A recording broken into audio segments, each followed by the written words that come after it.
वासुदेवानंद सरस्वती स्वामी महाराज की जय।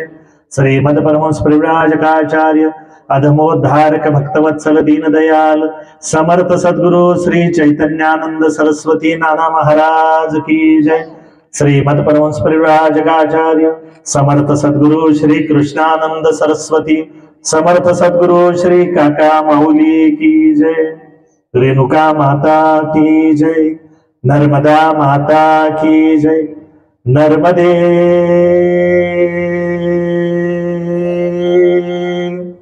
हर हर हर।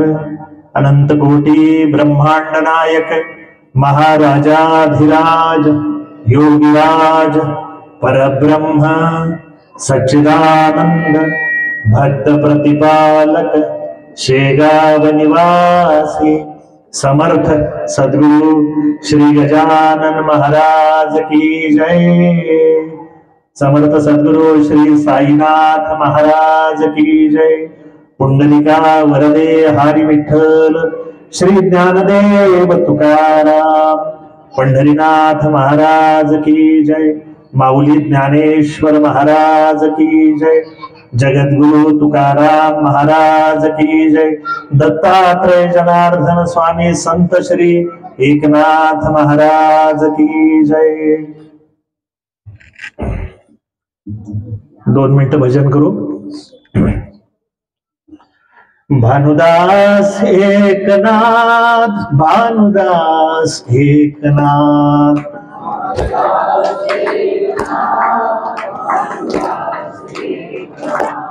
भानुदास एकनाथ भानुदास एकनाथ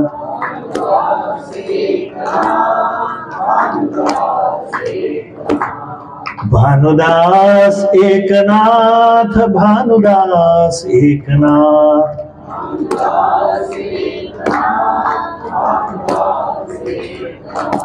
भानुदास एकनाथ भानुदास एकनाथ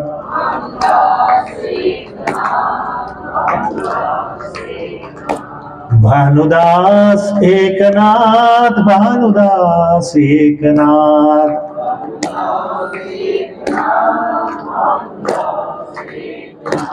भानुदास एकनाथ भानुदास एकनाथ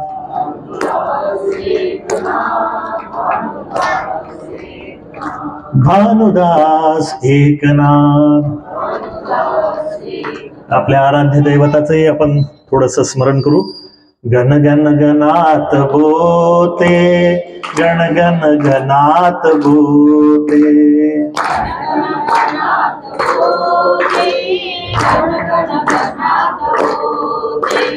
गण गण गणात बोते गण गण गणात बोते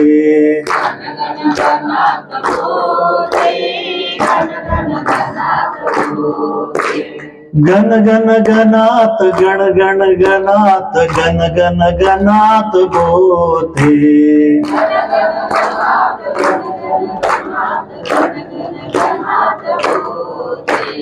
गण गण गणात बोते गण गण गणात बोते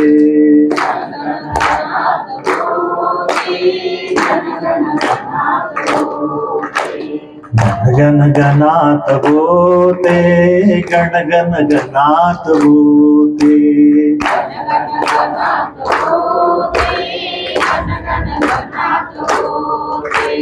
गण गण गणात बोते। सद्गुरुनाथ महाराज की जय। समोर उपस्थित असणाऱ्या सर्व सज्जन भाविक वृंदांना आदरपूर्वक वंदन करतो। आपल्या व्यस्त दिनक्रमातून कर्तव्यातून थोडासा वेळ काढून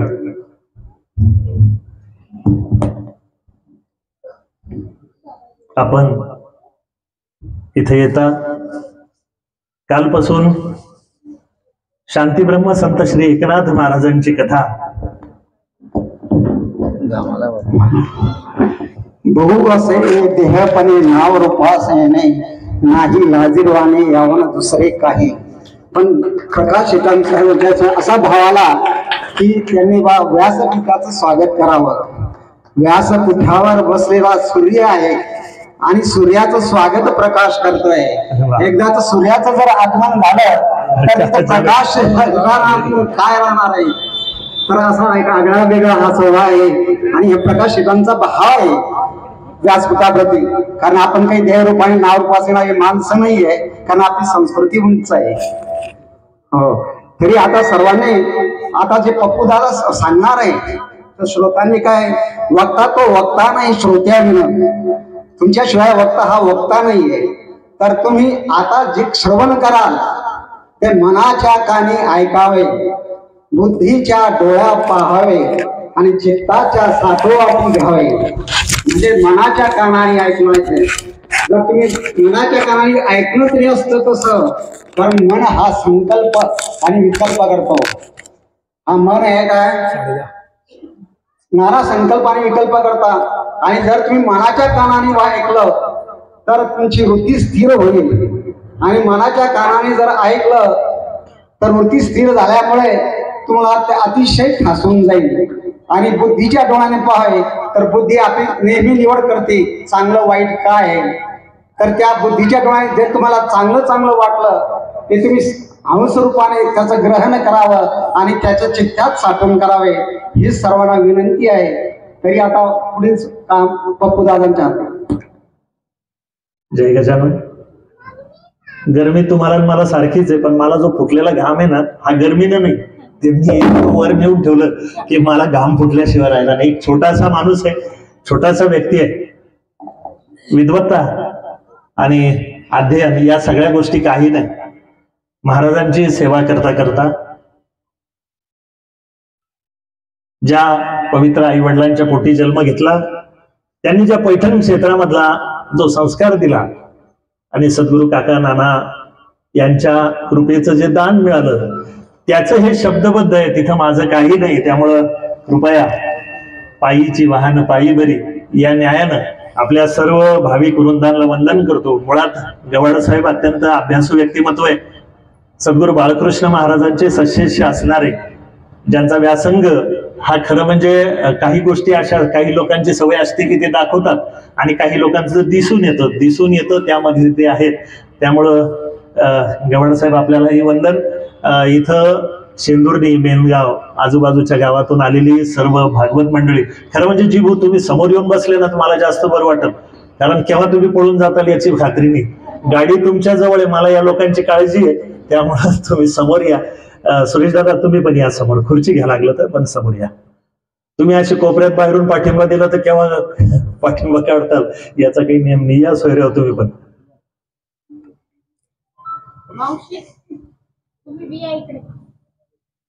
या ताई समोर या. विष्णू सहस्रनामाचे पाठ घेणाऱ्या सगळ्या मावल्या माझ्या या समोर या. तुम्ही असल्या म्हणजे मला बोल येतो. हा घातलेला आहे, हात महाराजांना.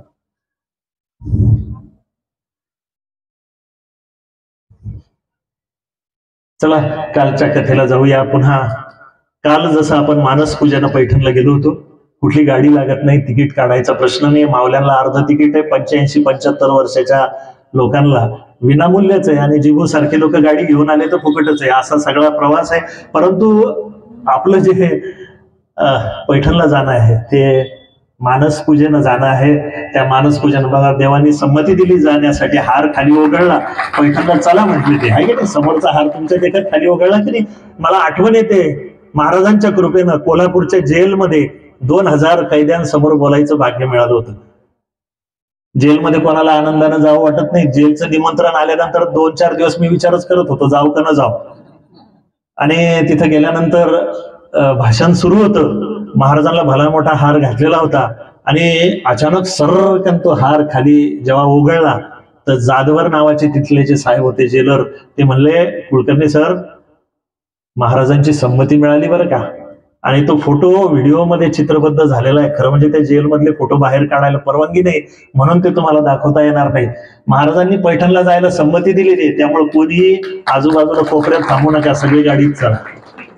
काल आपण नाग घाटावरती गेलो होतो. त्या पवित्र नाग घाटावर, ज्या नाग घाटावर ज्ञानदेवांनी त्या रेड्याच्या मुखी वेद बोलवले, त्याच नाग घाटावरती कुमारी कन्या येते. नागदेवता तिच्यावर आकृष्ट होते, त्यांचा विवाह होतो. त्यातून जो मुलगा जन्माला येतो तो सातवाहन राजा, 60 संवत्सराचा संवत्सर शालिवाहन सुरू होतो. नारदाला 60 मुलं आहे, त्या 60 मुलांच्या एक एक मुलाच्या नावावरून ते संवत्सर सुरू होतं. पैठण नगरीमध्ये कुर्मदास, बहिरमभट आणि भानुदास महाराज हे 3 संत यापूर्वी होऊन गेले होते. आणि या संत मांदेयाई मधला हिरा आता तो जन्म घेणार आहे, ते म्हणजे आपले संत एकनाथ महाराज. भानुदास एकनाथ या गीताला काल आपण सुरुवात केली नव्हती, आजपासून सुरुवात केली. का? कारण आपल्याला भानुदासांचं चरित्रच माहिती नव्हतं. काल संबंध कालच्या निरूपणात आपण भानुदास महाराजांचं चरित्र पाहिलं, ज्याचे पूर्वज इतके सुंदर, इतके कृतार्थ, इतके पुरुषार्थी असतील. कुलम पवित्रम जननी कृतार्था वसुंधराच पुण्यवतीचे या न्यायानं त्यांच्या कुळामध्ये येणाऱ्या नाथ महाराजांना आज आपण नमस्कार करणार. पैठण नगरी आहे जी गोदामाई त्र्यंबकेश्वराच्या, भगवान त्र्यंबकेश्वराच्या जटेतून निघते. वाहत वाहत वाहत ही गम्यते प्राप्यते भगवत पदम येन सा गंगा. ती गंगामाई आपल्या मराठवाड्यात येते. आपल्या संभाजीनगर जिल्ह्यामध्ये जेव्हा येते त्यावेळेस पहिल्यांदा भेट होती तिची नाथ महाराजांची. आणि संतांच्या पायाशी जेव्हा गंगा येते तेव्हा मुळातच पवित्र असणारी गंगा, मुळातच शुद्ध असणारी गंगा नव्हे, पतितालाही शुद्ध करणारी अशी ती गंगा जेव्हा संतांच्या चरणी येते तेव्हा ते अधिक स्वच्छ होते, लख्ख होते, पवित्र होते, तेजस्वी होते. आणि म्हणून त्या दक्षिण काशी मधल्या पुण्यपावन चरित्राला आपण नमस्कार करतोय. कालपासून थोड्याशा भागामध्ये त्यांचं चरित्र आपलं कालचं बाकी राहिलं होतं, ते आपण चरित्र भाग करूया. आता पैठणहून लगेचच पंढरपूरला जाऊया. वारकरी सगळे जमा आहे, सगळ्यांच्या चेहऱ्यावरती चिंता आहे. प्रत्येकाला वाटतं की आपला इथला पंढरीचा देव विजयनगरच्या राजानं पळून गेला. इथपर्यंत आलो होतो काल आपण, आठवतं ना? नक्की चालायचं तिथून पुढं? ठीक आहे, तुम्ही जागे राहा म्हणजे मला बरं वाटतं. भानुदास महाराजांसोबत लाक्षावधी वारकरी निघाले.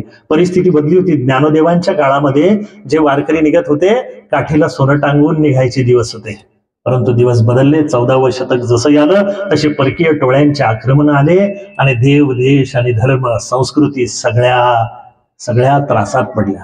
परकीय आक्रमणाने इतकं बेजार केलं की काय होईल. आज आपण इथं आहोत, उद्या कुठं हे माहिती नाही. जुलमी राजवट आली आणि त्यामध्ये देव, देश आणि धर्म या सगळ्यांची वाट लागली. वारीला कोणी जाईना. घराच्या बाहेर पडलो तर संध्याकाळी जिवंत येऊ का याची शाश्वती नाही. पंढरपूरला कोण जाणार? आणि तशा परिस्थितीत एक निधड्या छातीचा वीर निघाला, ते म्हणजे संत एकनाथ महाराजांचे पंजोबा भानुदास महाराज. भानुदास महाराज निघाले आणि जसेही भानुदास महाराज निघाले त्यांच्या पाठीशी घराघरातून लोकांची इच्छा होती एक जण निघाला पाहिजे. प्रत्येकाला वाटत होतं ना आपल्या गावामध्ये गजानन महाराजांचं मंदिर व्हावं, वाटतच होतं. याच्यामध्ये बरेचसे जण पूर्वीपासून शेगावला जाणारे आहे, काही नवीन थोडीच होतं.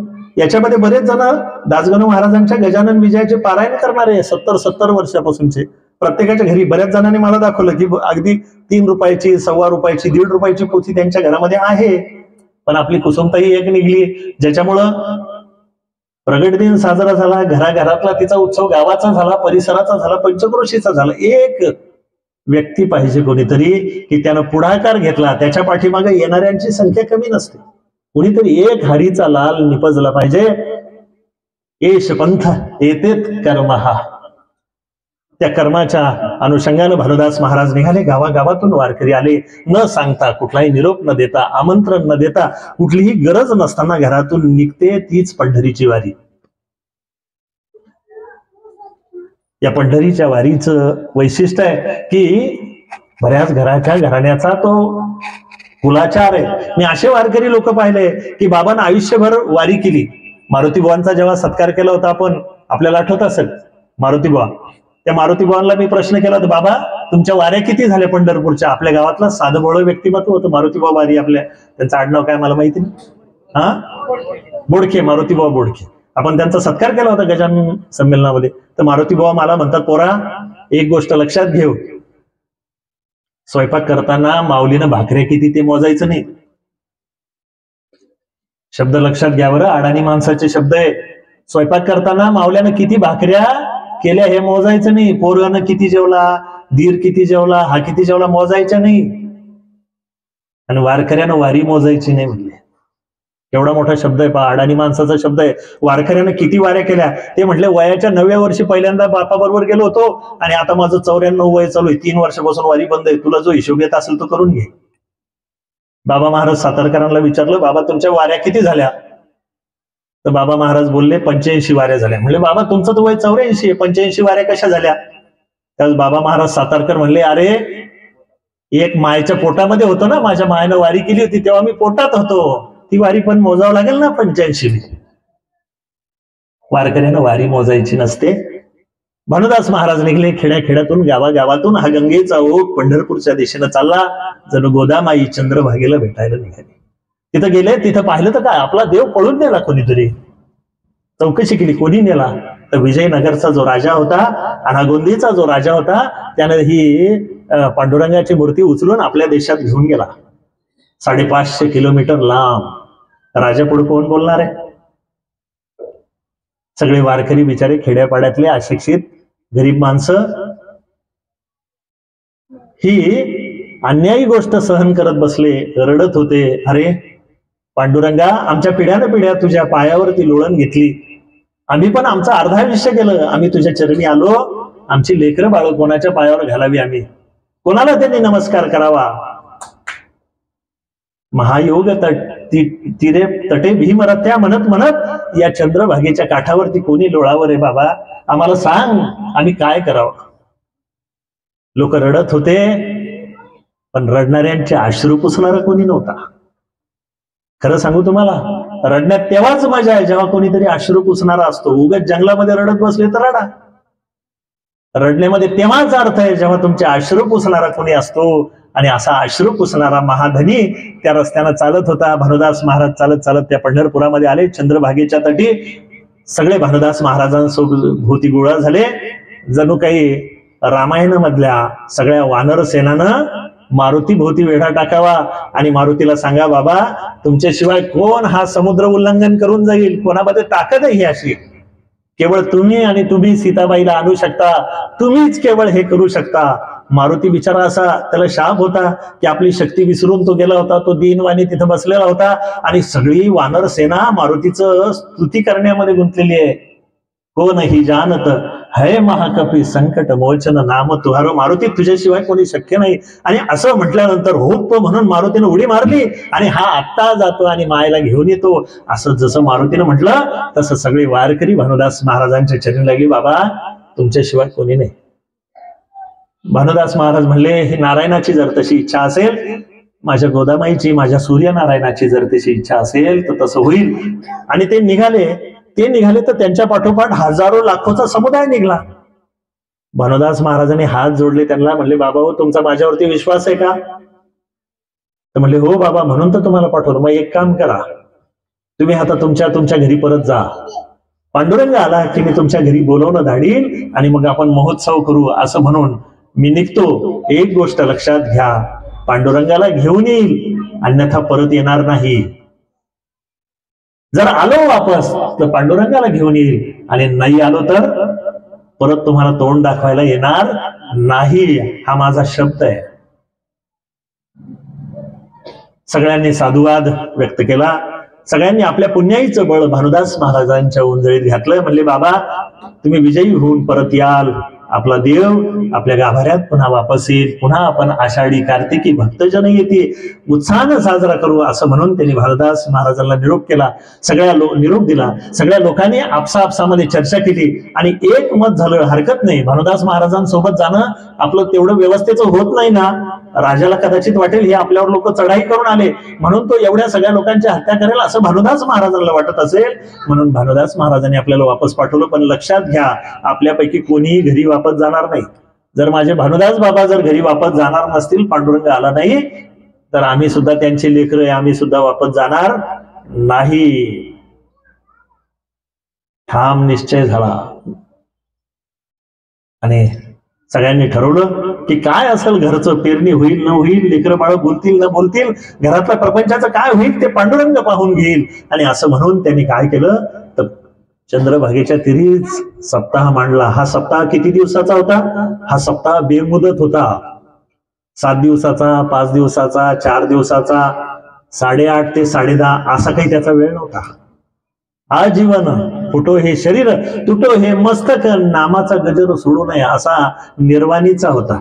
आणि हा निर्वाण मांडलेलं होतं पांडुरंगासाठी. पांडुरंगाला हे दिसत नव्हतं का? दिसत होतं, पण पुण्याईचा जोर लागल्याशिवाय देवालाही यावं वाटत नाही.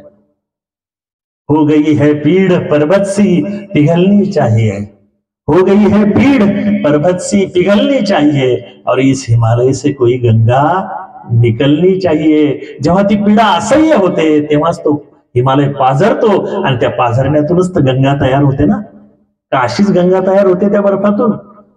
ती पीडा सहन करावी लागते. मोगऱ्याच्या फुलाला रात्रभर फुलण्याची पीडा सहन करावी लागते, तेव्हा सकाळी सुंदर मोगऱ्याचं फुल तयार होतं. आणि मग माझे ज्ञानोबा म्हणतात, मोगरा फुलला, मोगरा फुलला, आणि फुले विचिताची बहरू कळी असे आला. मजल दर मजल करत 550 किलोमीटर, 1-2 किलोमीटर नाही, 550 किलोमीटर चालत चालत भानुदास महाराज विजयनगरच्या जवळपास पोहोचले. इकडं विजयनगरच्या राजानं भलं मोठं मंदिर बांधलं. एवढं मोठं मंदिर आहे की आज जगभर त्या मंदिराची प्रसिद्धी आहे. तुम्हाला ते जर मंदिर पाहायचं असेल तर मी इथल्या इथं तुम्हाला दाखवू शकतो. तुम्ही म्हणाल काय जादू आहे का तुमच्याजवळ? अजिबात नाही. 50ची नोट ज्याच्या त्याच्या खिशात असेल ना नवी, त्या 50च्या नोटीवर त्या मंदिराचा, हम्पीच्या मंदिराचा फोटो छापलेला आहे.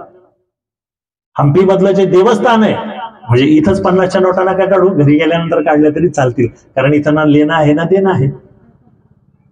त्या 50च्या नोटावर ते हम्पीचं मंदिर आहे. एवढं मोठं विशाल मंदिर आहे. आजही तिथल्या मंदिरामध्ये देव नाही, फक्त मंदिर बांधलेलं आहे. कोणासाठी बांधलं होतं? पांडुरंगासाठी. जर इथं पांडुरंगच बसणार नाही तर कुठलाही देव बसणार नाही. मंदिर तसंच पडलेलं आहे. कधी काळी कर्नाटकात गेला तर हुबळीपासून साधारण 1.5 तासाच्या अंतरावर हम्पी नावाची ही मंदिराची परंपरा आहे. अलीकडे काही लोकांनी काय केलं, वेगवेगळ्या मूर्त्या आणून तिथे बसवल्या, पण विजयनगरच्या राजाने एकही मूर्ती बसवली. कोणाला दिसला की देव बसवला, कोणाला बसला की देव बसवला. आपली पद्धतच आहे, पूजा हो ना हो, आपली पद्धत आहे ती. तर नंतरच्या लोकांनी ते देव बसवले, पण विजयनगरच्या राजाला त्याने ठरवलं होतं इथं फक्त पांडुरंगाचं मंदिर होईल. आपल्या पंढरपूरच्या पांडुरंगाचं मंदिर 1% सुद्धा नाही, एवढं मोठं मंदिर आहे. खोटं वाटत असेल तर जाऊन या आणि नंतर मला सांगा काय. तोपर्यंत उद्या सकाळी 50च्या नोटेवर जरूर पहा ते हम्पीचं मंदिर. जवळ गाव आलं, तुंगभद्रा नदी लागली. तुंगभद्रा नदीमध्ये भानुदास महाराजांनी स्नान केलं, संध्या केली, पवमानाचा अभिषेक झाला. पांडुरंगाला कळकळीने विनंती केली, देवा तुझ्या दारी आलो, निराश पाठवू नको. आता माझी लाज तुला आहे पांडुरंगा. तारी अथवा मारी धरिले चरण मी सोडीना, कृपा केलिया वाचून विनमुख मी परतून जाईना. तू जोपर्यंत कृपा करणार नाही मी वापस जाणार नाही. मी सुद्धा काही कच्च्या गुरुचा चेला नाही, सूर्याचा चेला आहे. स्वये भानू जो भानू आराधिला, साधा सुद्धा माणूस नाही, मी वापस जाणार नाही, लक्षात घे. आणि झालं असं की स्नान झालं, संध्या झाली, आणि तोपर्यंत सूर्यास्त झाला. भानुदास महाराजांनी सरळ रस्ता धरला. मंदिर कुठं असेल कोणाला विचारावं, राजवाड्याच्या जवळपास जाऊ लागला. जवळ गेल्यानंतर त्याच्या असं लक्षात आलं वर धर्मध्वजा फडफडते, आणि या धर्मध्वजेच्या जवळ तो गेला. बाहेर पाहिलं तर भली मोठी कुलप लावलेली, आणि त्या कुलपामध्ये देव कोंडलेला. कसं जावं बाबा, हे तर माझ्या नशिबालाच कुलूप लागलेलं आहे असं त्यांना वाटलं. जवळ गेला. पांडुरंगाला अशा कुलपाच्या किल्ल्या माहिती ज्याला किल्लीची गरज नाही. कान्होपात्राचं चरित्र कधी सांगायची गरज पडेल तर कान्होपात्राच्या चरित्रामध्ये हे. चोखोबाचं चरित्र कधी सांगायचं योग याच भूमीवर आला तर नक्की सांगेल. त्यावेळेस चोखोबाला सुद्धा देवानं असंच मंदिराचं कुलूप न किल्लीनं उघडता सरळ पायाशी नेलं होतं. त्याच्याजवळ सगळ्या किल्ल्या आहे, मास्टर किल्ले आहे, गुरु किल्ले आहे, सगळ्या प्रकारच्या किल्ल्या आहे. जसे भानुदास महाराज जवळ गेले, त्या मंदिराचा भला मोठा कुलूप होतं, आगळ होतं, उघडून पडलं. चला पहिला दरवाजा उघडला नशिबाचा असं म्हणून मध्ये गेला. 7 दरवाजे असे उघडले आणि शेवटी पांडुरंग दिसले. भेटीसाठी उभा, जीव उतावीळ, अशा पद्धतीचा पांडुरंग उभा होता. पांडुरंगाच्या त्या रूपाकडे कितीतरी दिवसानंतर पांडुरंग दिसला होता. रूप पाहता लोचनी सुख झाले हो साजने, तो हा विठ्ठल बरवा, तो हा माधव भरवा, पाहतच राहिले. आणि त्या लावण्याची गाभा, लावण्याचा जो ईश्वर आहे त्याच्याकडे पाहतच राहिले समचरण. तसेच विटेवरती हात पण चेहऱ्यावरती खिन्नता. भक्तांसाठी सदैव प्रसन्न असणारा चारुहास्य. शंकराचार्य पांडुरंगाच्या हास्याला चारुहास्य या शब्दानं सांगतात. चारुहास्य हा संस्कृत मधला शब्द आहे. भगवंताच्या चेहऱ्यावरचं ते चारुहास्य विलपलेलं आहे आणि भगवंताच्या चेहऱ्यावरती काहीतरी उदासी आहे. जणू काही आवडत्या लेकराला न भेटलेल्या आईसारखा भगवंताचा चेहरा झालेला. भानुदासाला पाहिल्याबरोबर देवाचाही ऊर भरून आला. असं होत नाही की नेहमीच देवासाठी आपल्याला आतुर व्हावं लागतं. आणि कधी कधी देवाला सुद्धा भक्तासाठी आतुर व्हावं लागतं ना. वासरू गायीसाठी जरी ओरडत असेल ना, तर गायीचा सुद्धा पाना तेवढाच तळमळतो त्या वासराचं काम. तो संत थोडी आहे, देव आहे. कसा फसवल कोणाला याचा नियम नाही. आणि देवानं काय केलं, आपल्या गळ्यामध्ये तुळशीच्या भल्या मोठ्या माळी टाकलेल्या होत्या ताज्या तवान्या, त्या सगळ्या उचलल्या आणि भानुदास महाराजांच्या गळ्यात टाकल्या. अरे अशी तुळशीची माळ घालावी, कोणाच्या हातून घातली? प्रत्यक्ष पांडुरंगाच्या हातून. तुळशीच्या माळाच माळा घातल्या.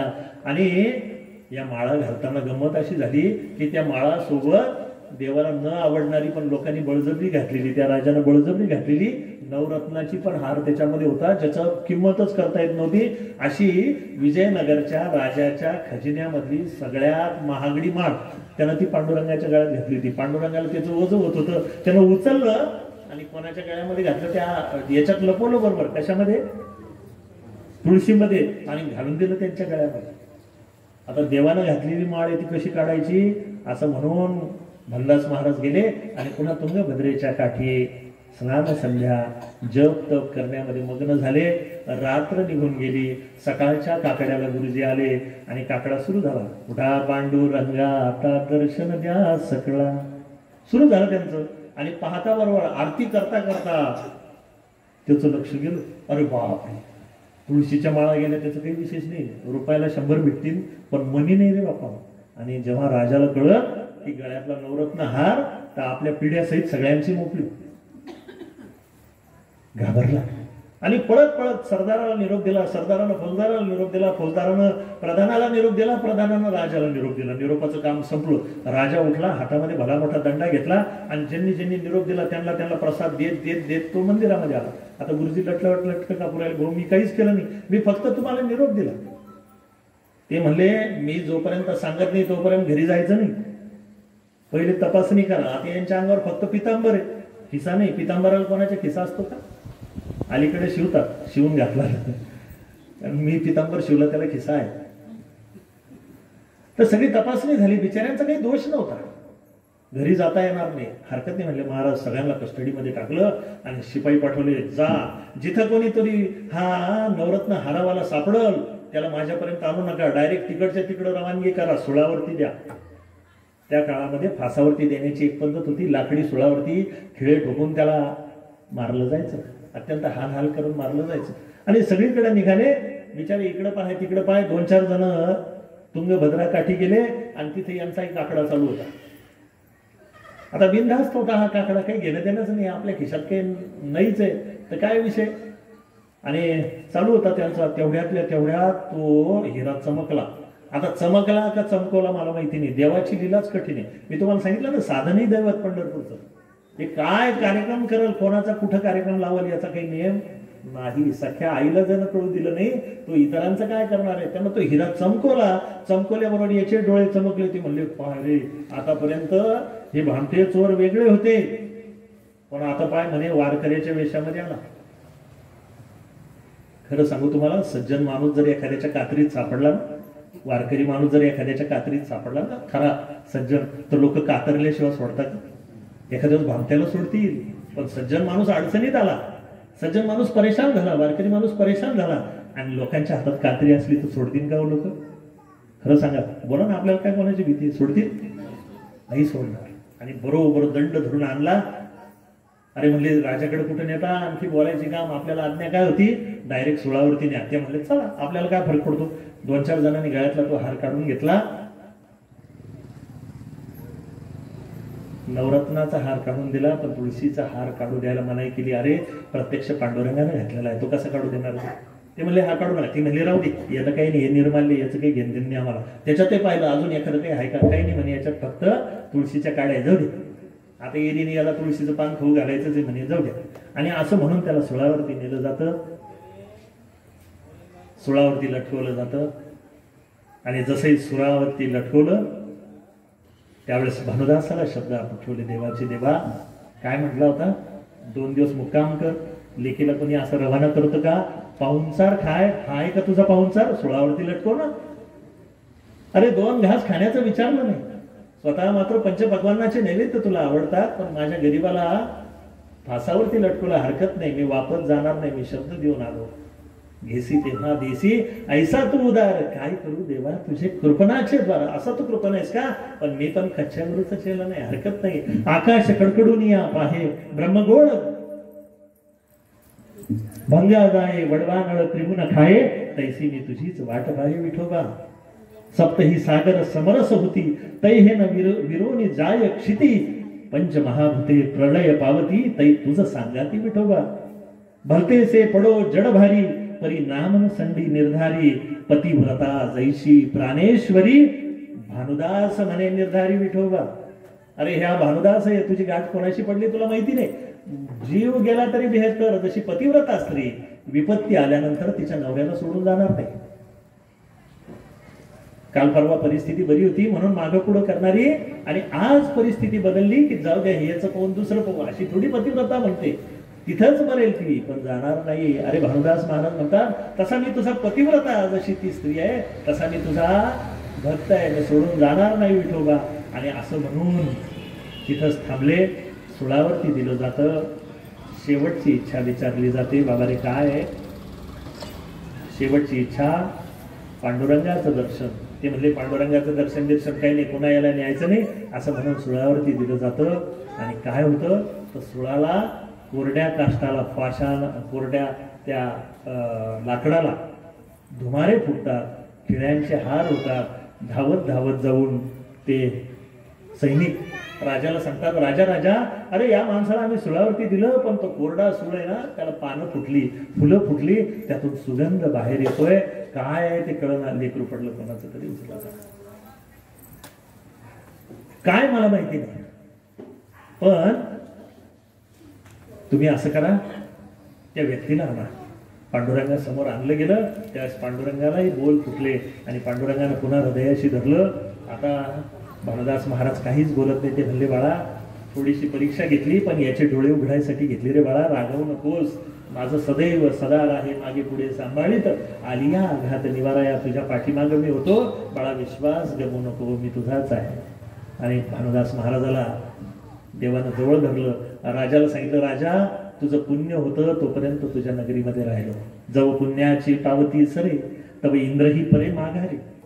जोपर्यंत इंद्र पदावर कुठपर्यंत राहू शकतो, जोपर्यंत पुण्याची पावती. अरे घरामधली आपली परिस्थिती चांगली असते, घरामध्ये सगळं अनुकूल असतं, कुठपर्यंत एक भगवत भक्त घरामध्ये आहे तोपर्यंत. म्हणून घरातल्या सगळ्या माणसाला जीव लावा.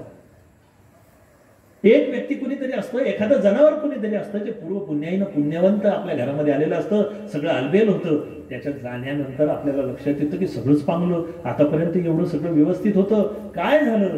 तर तो पुण्यवंत आत्मा जर बाजूला झाला ना, तर सगळं परिस्थिती पांगते. म्हणून घरातल्या ज्येष्ठांना मान द्या, त्यांना जीव लावा. काय सांगता येतं पूर्वजन्म कर्मानं कोण आपल्या पदरी जन्म घेईल, कुठल्या व्यक्तीची सांगती होईल.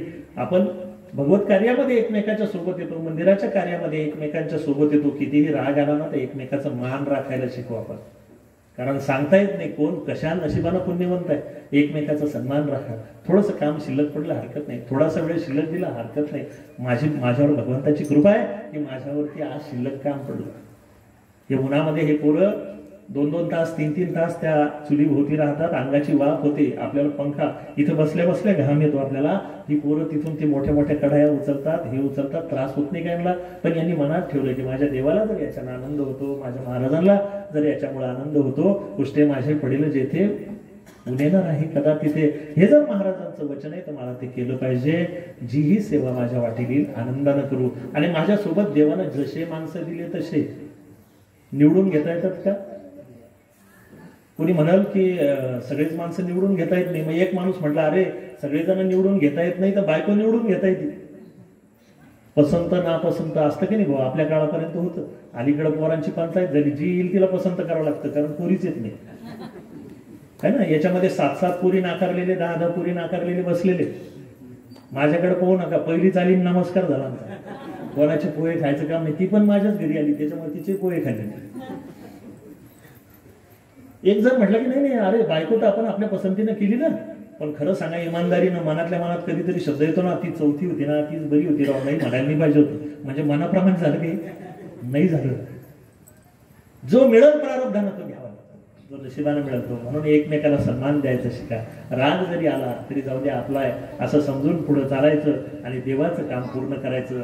काय सांगता येतं कोणाचं आयुष्य किती आहे, कोण किती दिवस राहणार आहे, कोणालाही माहिती नाही. न जाणे जानकीनाथ सवेरे क्या हो, जानकीनाथ उद्या अयोध्येचा राजा होणार आहे, पण सकाळ काय झाली तर वनवासात जावं लागलं. म्हणून आपण काय करायचं तर कोणाचाही आकस, कोणाही न जीवाचा न घडो मत्सर, वर्म सर्वेश्वर पूजनाचे. हेच आपण करू. एक दिवस असा येईल ज्या दिवशी देवाला आपल्याला सगळं ऑडिट करावं लागेल. त्या दिवशी देवाला सांगताना आपल्याला असेल की देवा मी तुझ्या लेकरावर निरपेक्ष प्रेम केलं. कोणी कितीही त्रासून बोलला असेल, कोणी किती अडून बोलला असेल, कोणी किती राजकारण केलं असेल, तर माझ्या वतीनं झालं नाही बरं देवा, हरकत नाही. सगळा समुद्र खारा असेल पण माझी एक गोणी साखरेची मी टाकायला विसरलो नाही. हे प्रत्येकानं ठरवून घेऊ आजच्या दिवशी. हाच या नाथ चरित्राचा प्रसाद आहे आणि तो आपल्याला घेऊन यायचा. भानुदास महाराजांच्या सोबत देव निघाले आणि एवढी घाई करू लागले. चालू बाबा भानुदासा, माझी लेकरं सगळे. म्हणजे देवा आतापर्यंत तुझे लेकरं नव्हते का? रोज याचा चंदन चावल बेल की पती सगळं तुला चालत होतं आणि आज का घाई झाली? अरे म्हणले त्याच्या पुण्याने अडून ठेवलं होतं रे. त्याचं पुण्य संपल्यानंतर एकही सेकंद मी याच्या घरी थांबणार नाही. देव निघाले. पंढरपुरामध्ये विष्णुपद नावाचं ठिकाण आहे. लक्षात घ्या सगळ्यांनी. पंढरपूरला आपण जातो, महाद्वाराशी जातो, चंद्रभागेवरती जातो, गोपाळपुऱ्यामध्ये जातो, सगळीकडे जातो आपण.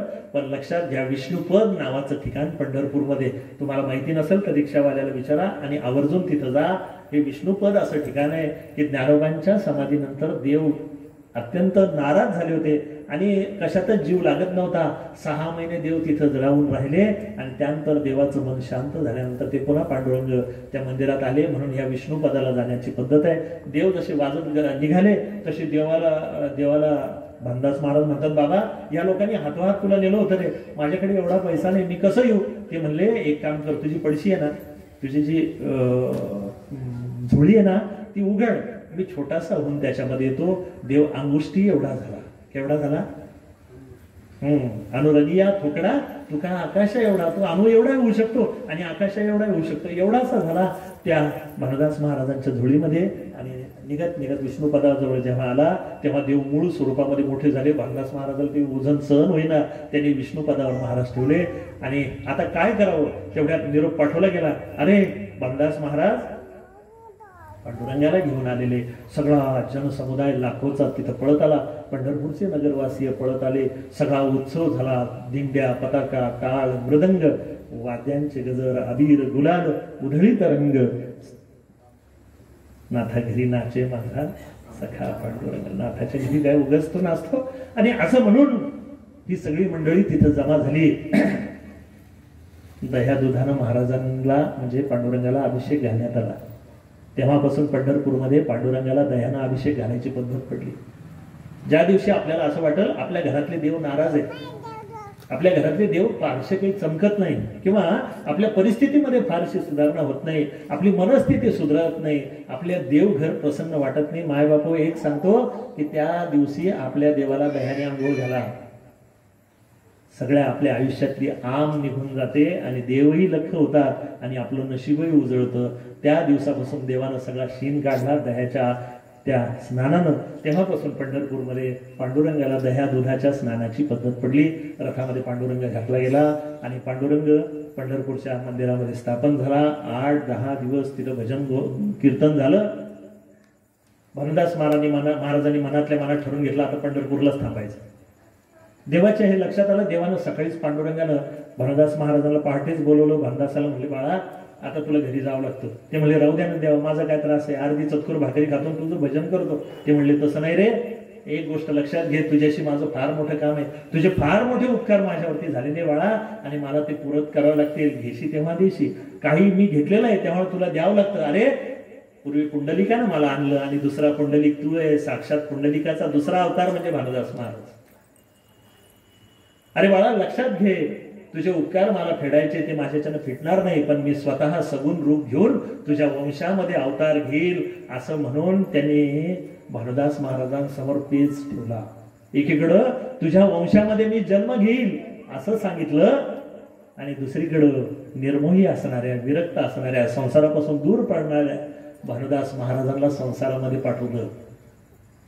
केवढा मोठा पेच निर्माण झाला. काय उत्तर द्यावं? जर देवाचं नाही ऐकावं तर कुळामध्ये देव येणार आहे ही गोष्ट सुटून जाते आणि ऐकावं तर वैराग्य संपतं. म्हणून काय करावं? त्यांच्या विवेकानं निर्णय घेतला आणि ते परत पंढरीहून पैठणला निघाले. जातो माघारी पंढरीनाथा तुमचे दर्शन झाले. दर्शन झाल्यानंतर भानुदास महाराज निघाले. पैठणपर्यंत सगळी जनता महाराजांना सोडायला आली. पुन्हा पैठणच्या वाळवंटामध्ये 8 दिवसाचा सप्ताह झाला. भानुदास महाराज घरी आल्यानंतर त्यांच्या आई वडिलांना काय आनंद झाला. जिकडं तिकडं भानुदास महाराजांची दिगंत कीर्ती झाली होती. लवकरच भानुदास महाराजांचा विवाह होतो. विवाहानंतर भानुदास महाराजांना एक सत्वगुणी पुत्र जन्माला होतो. भानुदास महाराजांच्या मुळात आई वडिलांना एवढा आनंद होतो की आपला संन्यासी झाला, मुलगा कुठेतरी निघून गेला चारीधामला असं त्यांना वाटत होतं. पण हा आपला मुलगा आला आणि एका शब्दातच लग्नाला हो म्हटला, याचा आनंद त्यांना झाला. आता त्यांची अडचण काय होती की पोटी सत्वगुणी प्रत्यक्ष महाविष्णूचा अवतार जर पोटी येणार आहे तर लग्न करावंच लागेल ना, दुसरा कुठला पर्याय नाही वैदिक संस्कृतीमध्ये. आणि झालं तसंच. त्यांच्या पोटी काही दिवसातच मुलगा जन्माला आला. त्या मुलाचं नाव चक्रपाणी ठेवलं. स्वये भानुजो भानू आराधिला. साक्षात सूर्यनारायणाचं या घराण्यावरती प्रेम होतं आणि सूर्यनारायणांनाही कालांतराने ते मोठे झाले. आपलं चक्रपाणी कालांतराने मोठे झाले. त्यांनाही मुलगा झाला. त्या मुलाचं नाव ठेवलं सूर्यनारायण.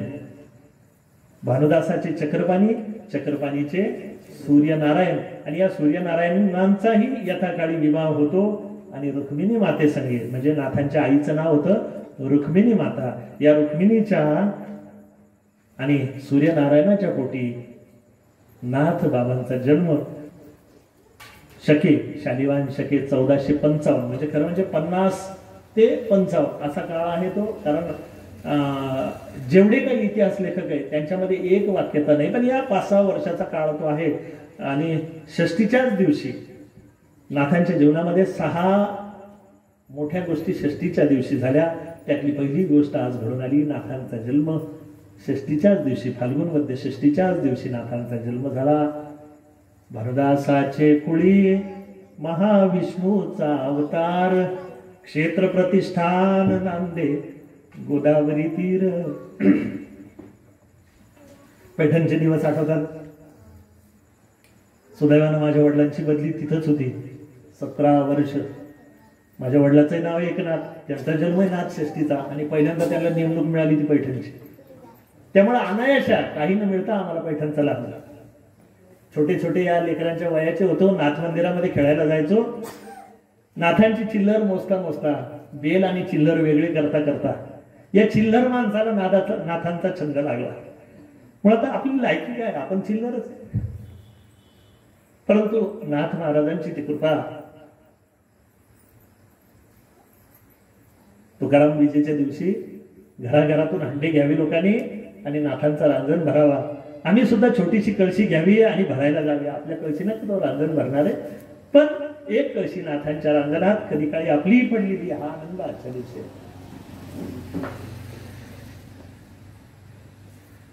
मूळ नक्षत्रावर नाथ महाराजांचा जन्म झाला. भानुदासाचे कुळी महाविष्णूचा अवतार, क्षेत्र प्रतिष्ठान नांदे गोदावरी तीर. या गोदावरीच्या पुण्यपावन काठाशी पैठण प्रतिष्ठान नगरीमध्ये एका पुण्यपावन ऋग्वेदी ब्राह्मण घराण्यामध्ये कुलकर्णी आडनावाच्या घरामध्ये, मुद्दाम कुलकर्णी सांगितलं बरं, नाथबाबांचा जन्म झाला. आणि नाथ महाराजांचं बालपण जशी जन्माला आले ना तसंच तैसा वयसेच्या गावानं जाता बालपणीच सर्वज्ञता वरी जयाते. तैसे दशेची वाट न पाहता वैसेची या गावानं जाता बालपणीच सर्वज्ञता वरी जयाते. ज्ञानेश्वरीमध्ये सांगितलं की दशा पालटायची गरज नाही, वय मोठं व्हायची गरज नाही, बालपणा जे उपजताच ज्ञानी घे वर्म जाणून.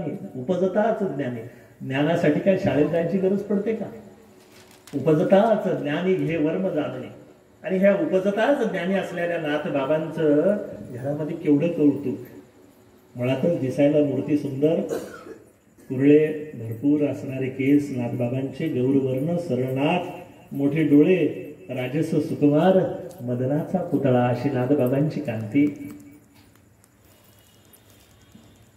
चक्रपाणी महाराज हे नाथ महाराजांचे आजोबा. आजोबांना वडिलांनी सांगून ठेवलं तर बाळा लक्ष ठेव, आपल्या कुळामध्ये महाविष्णूचा अवतार होणार आहे. आणि त्याचं ते लाघव पाहिल्यानंतर देवा त्या चक्रपाणी बाबांना आणि त्यांच्या पत्नीला म्हणजे नाथांच्या आजीला 100% खात्री पटली. आपल्या वडिलांनी आपल्याला जे सांगितलं होतं, एक दिवस आपल्या घरी महाविष्णूचा अवतार होणार आहे आणि बहुतेक हाच आहे. काय सुंदर लाघव बाळाचं, रडणं माहितीच नाही, लहान पोरासारखा कुठलाही हट्ट नाही, हातपाय आपटणं नाही, चिडणं नाही, काही नाही, शांती ब्रह्म. एक विलक्षण असं गूढ हास्य चेहऱ्यावरती. कुणालाही गेल्यानंतर असं वाटावं की याला जवळ घ्यावं आणि कोणाजवळ जावे. असं नाही की आपले आपली माणसं, असं नाही, जसे लहान मुलं करतात तसं नाही. कुणी हात पुढे केला की त्याच्याजवळ ती जावं, जणू काही श्रीकृष्ण कन्हैया. त्याचं ते बालपणाची हौस थोडीशी अपुरी राहिली असेल म्हणून आपला नटखटपणा गोकुळातच ठेवून, तो नटखटपणा नाही बरं, श्रीकृष्ण काही सोपा नाही, पण तो नटखटपणा त्याने सोडून दिला. त्याला माहिती आहे की आता मी देवाच्या अवतारात नाही, आता मी संतांच्या अवतारात आहे. संताला मर्यादा असते. संत तेथे विवेका असणे की जे, चंद्र तेथे चंद्रिका, शंभू तेथे अंबिका, संत तेथे विवेका असणे की जे. संतांच्या अवताराला आलं तर मर्यादा राखावी लागते. शक्ती असूनही वापरता येत नाही की बऱ्याचशा गोष्टीला मर्यादा येते. म्हणून देवाला कसली मर्यादा, तो अमर्याद आहे. अत्यतिष्ठत दशांगुलम ज्याला म्हटलं जातं त्याला मर्यादाच नाही, पण संतांना मर्यादा आहे. आणि नाथ बाबा जन्माला आले, साधारण वर्ष 6 महिने 8 महिने 9 महिन्याचा काळ झाला असेल. अचानक रुक्माईला त्रास व्हायला लागला. काय होतंय, वैद्य आणले, मोठे मोठे, घरामध्ये कशाची कमी नव्हती, सफलता होती, संपत्ती होती घरामध्ये, गावामध्ये नाव होतं, प्रतिष्ठा होती, काही कमी नाही घरामध्ये. पण अचानक रुक्माई आजारी पडते. आणि आजारी पडलेल्या या पोरीला झालं काय, अजून हिचं वय काही नाही, पहिलंच बाळंतपण आहे, काय होतंय समजा. त्या काळामध्ये प्रतिष्ठान नगरीमध्ये मोठे मोठे आयुर्वेदाचार्य होते, या सगळ्यांना दाखवणं झालं. पण नियतीची गोष्ट वेगळी आहे. नाथ महाराज असं लिहितात की मुळीची आहे पोटी. नाथ महाराज मूळ नक्षत्रावर जन्माला आले असे ज्योतिष्य सांगता, पण मला ते काही खरं वाटत नाही. मुळात नाथ महाराजच परमार्थाचं मूळ आहे. पण नाथ महाराजांची आई देवाघरी गेली. म्हाताऱ्या आजीनं नाथ महाराजांना उंजळीत घेतलं, आणले. अरे, माझ्या सासऱ्यांनी सांगितलं होतं की महाविष्णूचा अवतार पोटी येणार आहे, पण या पोराची आई जन्मताच अनाथ झालं, हे लेकरू, याची माय गेली. जगामध्ये कोणी कधीच कोणाची माय जाऊ नये. वडील गेले तर आई माय होते आणि बापही होते, पण माय गेली की बापाला माय होता येत नसतं. पण आजीनं आपलं वय विसरली आणि त्या आजीनं सांगितलं की जाऊ दे, आता माझ्या लेकराला मी मोठं करील, असं म्हणून त्याचे सगळे लाड कौतुक करू लागले. आणि आणखी 4-6 महिने झाले. नाथ बाबा 2, 2.5, 3 वर्षाचे झाले, बोलायला लागले, चालायला लागले, सगळे त्यांचं लाघव करायला लागले. पुन्हा तीच नियतीने गोष्ट घडून आले. वडील आजारी पडले. 2-3 दिवसात घरामध्ये लोक ये जा वाढली. नाथ बाबांनी आपल्या आजोबाला विचारलं, बाबा आपल्याकडे लोक काय येतात एवढे, ते म्हणले बाबा काय तुला सांगू रे बाळा, काहीतरी देवाच्या मनात आपली चूक झाली, काहीतरी चुकलंय आपलं एवढं मात्र नक्की. नाथांच्या त्या ती गोष्ट लक्षात आली का नाही माहिती नाही बालनाथांच्या. आणि 2-3 दिवसामध्ये पुन्हा एक गोष्ट घडली. नाथांचे वडील हे सुद्धा देवा घरी गेले. एका महान शक्तीला जन्म देऊन नाथांचे आई आणि वडील दोघेही स्वर्गवासी झाले. आपलं वय विसरून म्हातारे आजी आजोबा आपले दुखणे विसरले, आपल्या सगळ्या गोष्टी विसरल्या आणि जणू काही बाल श्रीकृष्णाला वागवावं तसं त्यांनी सांगितलं, हे ऐक आता, बाकीच्या सगळ्या गोष्टी सोडून दे, आता फक्त तुझं आणि माझं एकच कर्तव्य, या आपल्या छोट्या गोपालकृष्णाला, आपल्या नाथाला आपल्याला मोठे करायचं. सकाळपासून ते रात्री नाथा झोपेपर्यंत आजी आणि आजोबा त्याच्या पाठीशीच आहे. जुळणीमध्ये जोजवावं, आजीने येत असणारे सगळे अभंग म्हणावे, आजोबानं सगळी पवमान सुक्त वेदामधल्या सगळ्या गोष्टी लहानपणीच त्याला शिकवल्या. बोबड्या बोलामध्ये नाथ महाराज जेव्हा संस्कृत बोलू लागे त्यावेळेस असं वाटायचं की हा वामदेवाची दुसरी मूर्ती आहे का. त्याची बुद्धिमत्ता पाहून सगळ्यांनी थक्क व्हावं. पैठणमधले मोठे मोठे पंडित घरी यायचे, चक्रपाणीजींची शास्त्र चर्चा करायचे, मध्येच हा चिमुकला एकनाथ येऊन त्यांच्यामध्ये बसायचा आणि दोघांची शास्त्र चर्चा चालू असताना मध्येच एखादा विषय वयोमानाप्रमाणे आजोबा विसरले, अरे काय सांगत होतो गड्या, आणि त्यानं सांगावं की नाही बाबा तुम्ही हे म्हणत होते. एवढी कुशाग्र बुद्धिमत्ता. सकाळी उठून नाथांच्या घरी भले मोठं देवघर आहे नाथांचं, त्या देवघरामध्ये आजोबा पूजा करत बसायचे. वयोमानानं उठणं बसणं अवघड व्हायचं. चंदन घासायचं असायचं, फुलं आणायचे असायचे, नैवेद्य आजीला सांगायचा असायचा, अरे दूध संपलं दूध आण, मधाची वाटी विसरलो गड्या, अरे केशर राहिलं रे बाळा. पण हे पटकन नाथानं लुटू जावं, आपल्या आजीकडे जावं. मध्येच आजीचं, अरे नाथा मला कढीपत्ता आणून देतो का रे बाळा, नैवेद्याला कढीपत्ताने पटपट पळत जावं आणि त्यानं सगळं ते आणून द्यावं. असं नाथांचं लाघव सुरू झालं. सगळ्या घरामध्ये एकच विषय, एकनाथ. मुळात एकनाथ नाव कशामुळे ठेवलं याचा थोडा मागायला घेऊ. नाथांचं कुलदैवत हे एकवीरा देवी आहे, लक्षात घ्या. नाथांचं दैवत घरामधलं सूर्यनारायण जरी असलं तर सगळ्यांचे नावं सूर्यनारायण म्हणून ठेवले, फक्त एकनाथ महाराजांचं नाव हे कुलदेवी म्हणून ठेवलं. नाथांची कुलदेवी आहे एकवीरा देवी. पैठणला एकवीरा देवीचं फार मोठं प्रचंड असं मंदिर टेकडीवर होतं. इतिहासकार असं सांगतात की या हल्ल्यांमध्ये, परकीय हल्ल्यामध्ये ते मंदिर जमीनदोस्त झालं आणि त्या जागी दुसरीच वास्तू उभारली गेली. त्या एकवीरा देवीच्या नावावरून नाथांचं नाव एकवीराचं एक ठेवलं आणि वीरा काढून तिथं नाथ ठेवलं, एकनाथ. नाथ महाराज मोठे होऊ लागले. आता 5 वर्षाचे झाले. 6व्या वर्षी नाथांची मौंज झाली, व्रतबंध झाला. चिमुकल्या नाथांचं चेऊल झालं आणि छान ती राजस गोरीपान अशी मुद्रा नाथांची, बोलके डोळे, मोजकच बोलणं, पण त्या बोलण्याला अशी धार असायची आणि मुळात काही मागणं नाही, शांती ब्रह्म, खोड्या नाही, कुठला हट्ट नाही. अगदी समजदार लेकरानं साक्षात लाघव घेऊन यावं. आजी आजोबा दोघं एकांतात म्हणायचे, अरे हा नाथा काही हट्ट करतच नाही ग, काही मागतच नाही. आजी म्हणायची, काय सांगावं बाबा, आई बापा विन लेकरू आहे, कदाचित त्याला वाटत असेल आपले आजी आजोबा देतील का नाही, ते हट्टच करत नाही. अरे गंमत आहे, नेहमी मागणाऱ्या पोरांना नाही म्हणणं फार सोपं आहे, पण जे कधीच मागत नाही त्यानं जर काही मागितलं तर किती अवघड होऊन जातं. पण नाथाने कोणाजवळ काही मागूच नाही, देण्यासाठीच जन्माला आला, तो मागेल का कोणाला. मुळात नाथ महाराज आले ते देण्यासाठी, आणि त्यांना अनाथ कोण म्हणू शकेल. नाथ नगरीमध्ये कोणी अनाथ आहे का? अनाथाचा नाथ जनार्दन. आणि या नाथ बाबांचे व्रतबंधानंतरचे दिवस मात्र बदलले. आता अभ्यासाचं वेळ लागलं. चतुर्वेद, 4 वेद, ऋग्वेद, यजुर्वेद, सामवेद आणि अथर्ववेदाची दीक्षा मिळाली. वेदाध्ययन सुरू झालं. आरण्यके, श्रुती, स्मृती, पुराण आणि शास्त्र ग्रंथ, ज्योतिष्य, संगीत, भविष्य या सगळ्या विषया, मीमांसा या सगळ्या विषयामध्ये नाथ महाराज पारंगत होऊ लागले. ऋतुंभरा प्रज्ञा नावाची प्रज्ञा प्रसिद्ध आहे. ही ऋतुंभरा प्रज्ञा अशी आहे की आपल्याकडे तैलबुद्धी म्हटलं जातं, हा अलीकडचा भाग. पण ऋतुंभरा प्रज्ञा काय, ते एखादी गोष्ट सांगितल्यानंतर कळणं हा बुद्धिवंताचा भाग आहे, पण न सांगता त्याचा भावार्थ जे लक्षात घेतात ती ऋतुंभरा प्रज्ञा. जणू काही ते शब्द त्यांच्या पुढे नाचू लागतात, सारस्वत आघवे जिव्हेस येई, अशी परिस्थिती झालेली. नाथ महाराजांचे गुरुजी परेशान होते. 2 लोकांमुळे गुरुजी परेशान असतात, माझा अनुभव सांगतो. शिक्षक कोण लोकांमुळे परेशान असतात? 2 लोकांमुळे. तुम्ही म्हणाल कोणते? एक जे बथड, ज्याला काही सांगा, डोकं उगाळून द्या त्याला सकाळ दुपार संध्याकाळ, ज्याला काही कळत नाही असा, आणि एक अति हुशार. दोघांमुळे शिक्षक परेशान असतात. अति हुशार आहे ना, केव्हा काय विचारले याचा नेम नाही. असतात काही की पोरं असं विचारतात की अवघड आहे मला. म्हणजे मी गजानन महाराज, पांडुरंग आणि साईबाबा समोर बसलेले, तुमच्यासारख्या छोट्या समोर बसलेले. माझा 1.5-2 वर्षाचा नातू एक दिवस मला विचारतो, बाबा एका जनार्दनी म्हणजे काय हो? अवघड आहे ना, काय उत्तर देणार मी त्याला? एका जनार्दनी, त्याचं वय काय हे विचारायचं, पण तो मला विचारतो, बाबा एका जनार्दनी म्हणजे काय? आणि मला त्या दिवशी लक्षात आलं की नाथाची माझ्या घराण्यावरती कृपा आहे.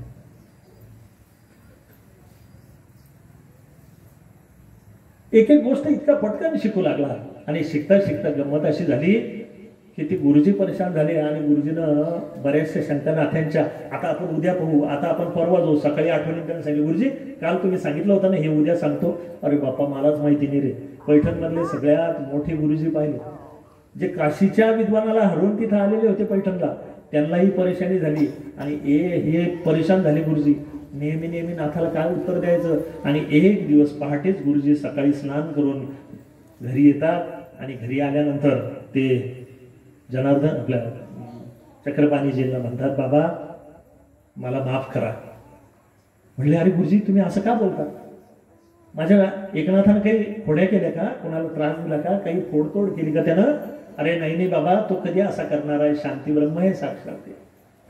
अरे असा विद्यार्थी एखाद्या लाखो मधल्या एखाद्या गुरुला सापडतो, असा शिष्य मला सापडला.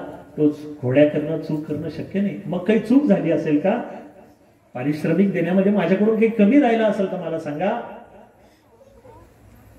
ते म्हणले, नाही बाबा याच्यातलं काही नाही, पण हात जोडून सांगतो उद्यापासून तुमच्या एकनाथाला माझ्या शाळेमध्ये पाठवू नका. गुरुजींच्या आजोबाच्या डोळ्यातून अश्रुधारा आल्या. त्यांनी गुरुजीच्या पायावरती डोकं ठेवलं. अरे आजोबा असं काय करता तुम्ही? तुम्ही भानुदासाचे चिरंजीव आहात हो, एवढे मोठे थोर आहात तुम्ही, माझ्या पाया पडू नका. मी उलट तुमची क्षमा मागतो. मग माझ्या बाळाला मी तुमच्याकडे का पाठवू नको ते तरी सांगा. गुरुजीनं सांगितलं, मी तुमच्या पुढे पदर पसरतो. आता नाथाला शिकवण्यासारखं माझ्याजवळ काही राहिलं नाही हो. जसा तो कोजागिरी पौर्णिमेचा चंद्र सगळं आभाळ ओतून निष्कलंक होतो ना, पौर्णिमेचं चांद्र शब्दाचं जे चांदण आहे ते सगळं आभाळ ओतून निष्कलंक झालेलं आहे. तेवढा पावसाळा टाकून ते निष्कलंक जसं होतं ना, तसं मी सगळं देऊन अकिंचन झालेलं आहे. जसा तो रघुराजा रघुवंशामधला सर्वस्व दान यज्ञ त्याने केला आणि आपली सगळी संपत्ती देऊन अंगावरच्या कपड्याशिवाय त्याच्याजवळ काही उरलं नाही ना, तशी माझी परिस्थिती झालेली आहे. नाथाला शिकवायसारखं माझ्याजवळ कुठलंही ज्ञान शिल्लक नाही. आणि त्यानं पहिल्या 6 महिन्यातच मला सगळं रिक्त केलं. मला जे येतं ते तर त्याला येतं, पण त्याला जे येतं ते मला येत नाही. त्यामुळं माझे हात जोडून विनंती तुम्हाला की उद्यापासून त्याला माझ्या शाळेत पाठवू नका. सकाळ झाली, नाथ उठले आणि पटकन शाळेला जाण्यासाठी तयार झाले. आजोबाच्या आजीच्या पाया पडावं आणि आपल्या शाळेत जावं. इथं जे लहान लहान मुलं बसलेले ना, त्यांनी लक्षात घ्या, आपल्या आई वडिलाच्या, घरामधल्या मोठ्या माणसाच्या पाया पडल्याशिवाय घराच्या बाहेर जायचं नाही बाळांना. ते म्हणाल का असं? तर आपले आई वडील आणि घरातले मोठे माणसं हे दिसणारे देव आहे. मला सांगा, न दिसणाऱ्या देवाला नमस्कार करायचा आधी का दिसणाऱ्या देवाला? लहान मुलं कोण कोणी हात वर करा बरं. कुणीच लहान नाही राहिलं का? उद्यापासून नमस्कार करणार ना? काय होईल? तर आपल्या आई वडिलांना नमस्कार करा. आणि खरं सांगू तुम्हाला, माझ्या सद्गुरूनं सांगितलेली गोष्ट आहे की आपल्या मस्तकातला हा भ्रुव भाग आहे ना, जे सद्गुरूनं सांगितलं ते सगळ्यांसाठी खुलं आहे. म्हणून सांगतो तुम्हाला, नमस्कार करण्याची काही लोकांची पद्धत अशी गुडघ्याला नमस्कार करतो. बऱ्याच जणांकडे पाहिलं मी असं नमस्कार. हा काय नमस्कार आहे का? असं गुडघ्याला हात लावायचा नमस्कार आलेला आहे मोठ्या लोकांमध्ये आजकाल पद्धत. मोठे म्हणजे मोठे लोक, तर त्यांच्याकडे असं गुडघ्याला हात लावायची पद्धत. माझ्या सद्गुरूने नमस्काराची पद्धत सांगितली. आई वडिलांना कसा नमस्कार करायचा, तर आपलं हे जे भ्रुवमध्ये इथला हे त्यांच्या उजव्या आणि डाव्या पायाच्या अंगठ्यावरती टेकवायचं, याला म्हणतात नमस्कार. आणि तो नमस्कार केला तर हे आज्ञाचक्र जागं होतं. ती बुद्धीची जी देवता आहे गणपती, ती आपली कृपा करते आणि आपली प्रज्ञा ही जागृत होते. म्हणून प्रज्ञा जागृतीची किल्ली ही कुठे आहे तर त्यांच्या पायाशी आहे, त्यांच्या चरणाजवळ. म्हणून काय करावं, गुडघ्याला हात लावून नमस्कार करावा. बरोबर आहे ना, काय बाई, गुडघ्याला हात लावशील ना? नाही, आलं तिच्या लक्षात. आजी आजोबाच्या पाया पडला आणि शाळेत जायला निघाला. एकनाथा कुठं चालला रे बाळा? आजोबा शाळेत चाललो. नको, आज शाळेत जाऊ नको. नाही आजोबा, मला शाळेत गेल्याशिवाय करमत नाही. असे म्हणणारे पोरं फार थोडी. आम्ही सुद्धा नाहीला जाणं शाळेत जातो, पुष्कळ जीवार येतं आम्हाला. आजचे दिवस नाही गेलो तर काय फरक पडतो, पण जाऊ लागतो. तर मग पोरांची काय गती? आणि मग ते म्हणले बाळा आज जाऊ नको, माझी गोष्ट ऐक. तुझे गुरुजी आले होते, त्यांनी सांगितलं उद्यापासून एकनाथ सगळं शिकला, त्याला शाळेत पाठवू नका. वाईट वाटलं नाथांना. आपले सगळे सोबती मित्र तिथं आहे, मला शाळा आवडत होती, रोज काहीतरी शिकावं, पहिला नंबर मिळवावा आणि वापस यावं असं त्यांचं चालू होतं. पण आज मात्र नशिबानं वेगळाच खेळ खेळला, शाळेत जायचं नाही असं ठरलं. त्या दिवसापासून नाथ महाराजांची शाळा बंद झाली. नाथ महाराज जी बडबड करत होते, बोलत होते, त्या दिवसापासून मुके झाले, काहीच बोला. मग आता करू काय? मग त्याने सांगितलं जाय गड्या, इथं पारावरती खेळ, तुझे मित्र असतील त्यांच्या सोबत जा. तुला महादेव मंदिरात जायला आवडतं ना बाळा, महादेव मंदिरावर जाय. तुला पोहायला आवडतं ना, मी तुला नाही म्हणणार नाही, गंगाबाईमध्ये यथेच पोहून ये असं म्हणून नाथांच्या आजोबांनी त्यांना सोडलं. बाळा आपल्याकडची गाय आहे ना, तुला तिला चारायला न्यायला आवडतं, जरूर तू घेऊन जात जा, असे कामं सांगितले. नाथ महाराजांनी ते कामं करू लागले. पण आता कामामध्ये मन लागेना. ज्याचं लक्ष शिक्षणामध्ये त्याला इतर कामाची काय गोडी. आणि असं करत करत दिवस चालले. मनातल्या मनात प्रश्न आणि मनाचे उत्तर सुरू झाले. तुका म्हणे तेथे होय मनाशी मनाचा संवाद, हा मनाचा संवाद सुरू झाला. आणि त्यातल्या त्या कुठं सापडेल उत्तर? मग कुठंतरी शाळेमध्ये शिकले होते की सगळ्या ज्ञानाचे ईश्वर कोण आहे तर महादेव. आदिनाथ गुरु सकळ सिद्धांचा, मच्छिंद्र तयाचा मुख्य शिष्य. हा आदिनाथ सगळ्या गुरूंचा गुरु आहे. मग आदिनाथ कोण तर तो भोला शंकर. चला महादेवाच्या मंदिरात जाऊ.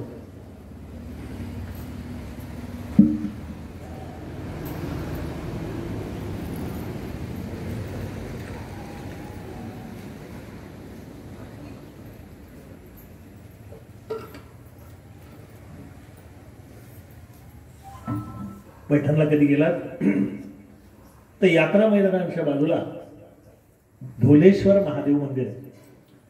मुळात पैठणमध्ये 12 ज्योतिर्लिंग आहे बरं का. त्यांची नावं मी तुम्हाला देईन आता पुढच्या कथानकात जेव्हा येतील तेव्हा त्यांची नावं देईल तुम्हाला. त्यातलं एक महत्वाचं ज्योतिर्लिंग ते म्हणजे ढोलेश्वर महादेव मंदिर. यात्रा मैदान आहे ना आपलं, त्या यात्रा मैदानाच्या बाजूलाच आहे. प्राचीन आहे, खूप जुनं आहे.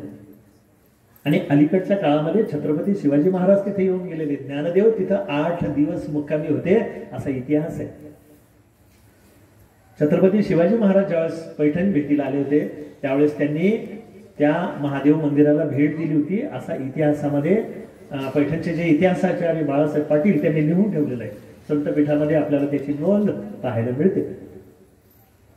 या ढोलेश्वर महादेव मंदिरामध्ये त्यांनी तासनतास जाऊन बसावं, महादेवासमोर चित्त एकाग्र करावं. महादेवाला काय मागावं तर देवा गुरुप्राप्ती, गुरुप्राप्तीचे उपाय धरावे संतांचे ते पाहाव्या.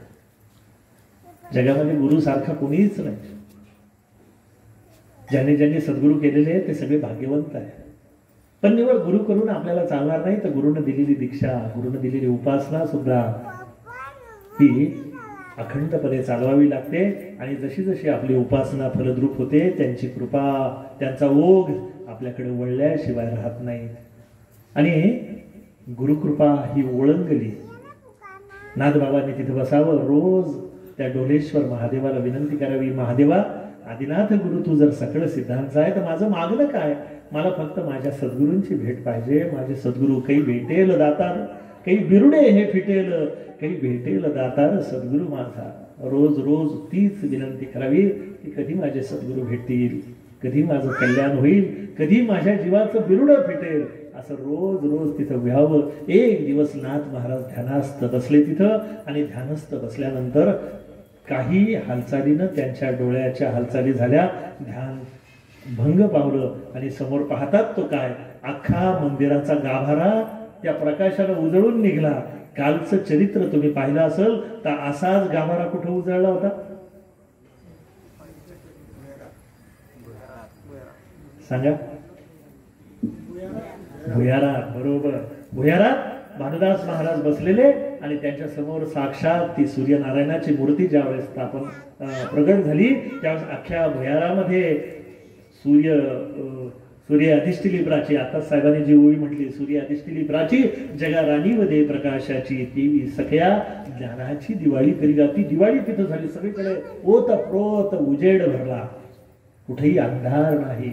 उजेड नाम ज्ञान, उजेड नाम नाम आणि उजेड नाम कृपा, उजेड नाम पुण्य.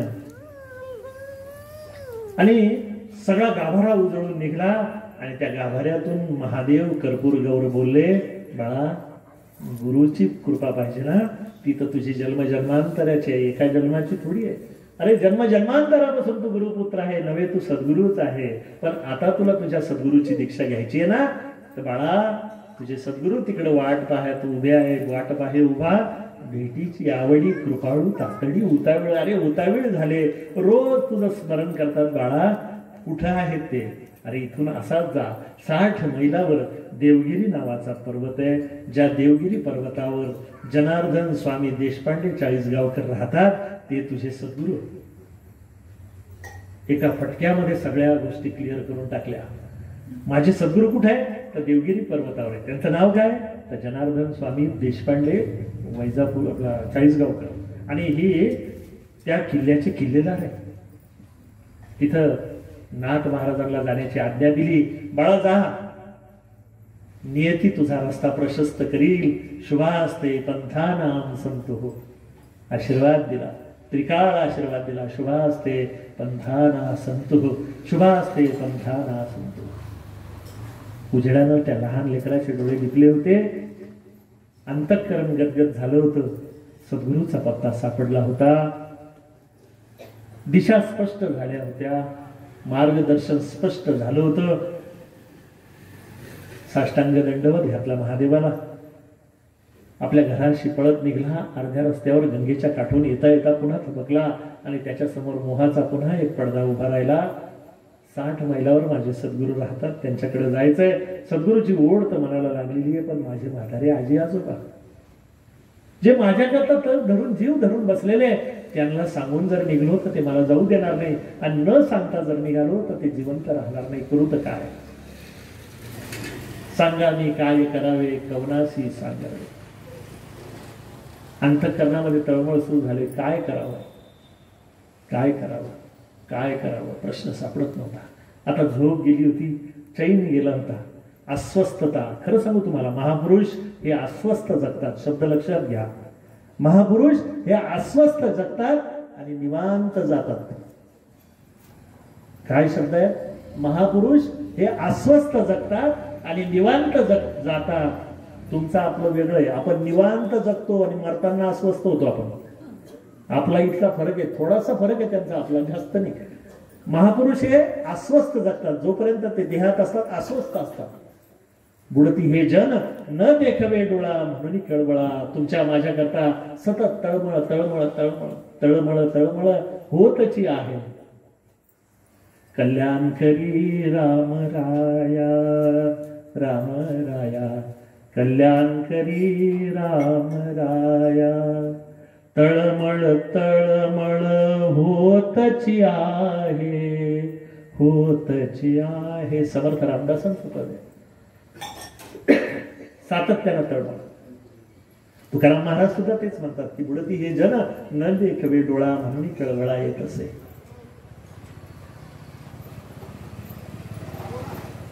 काय करा? अस्वस्थता आहे. घरी आला, आई म्हटले बाळा अरे सकाळचा गेलास, जेवला नाही.